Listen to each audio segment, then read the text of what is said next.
Gde ste ljudi? Šta radite? Danas ćemo imati novu gošću koju ja zovem Cekica.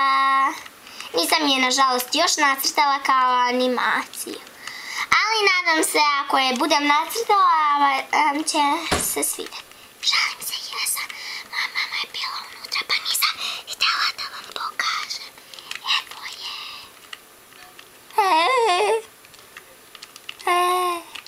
Ja sam je tako nacrtala zato što me nekad nervira i ne slažemo se baš uvek, pa sam je tako prikazala.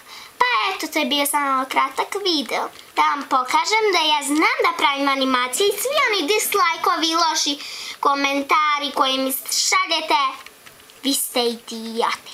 Šalim se, ne do Bog, ja vas obožavam ljudi. Okej, to je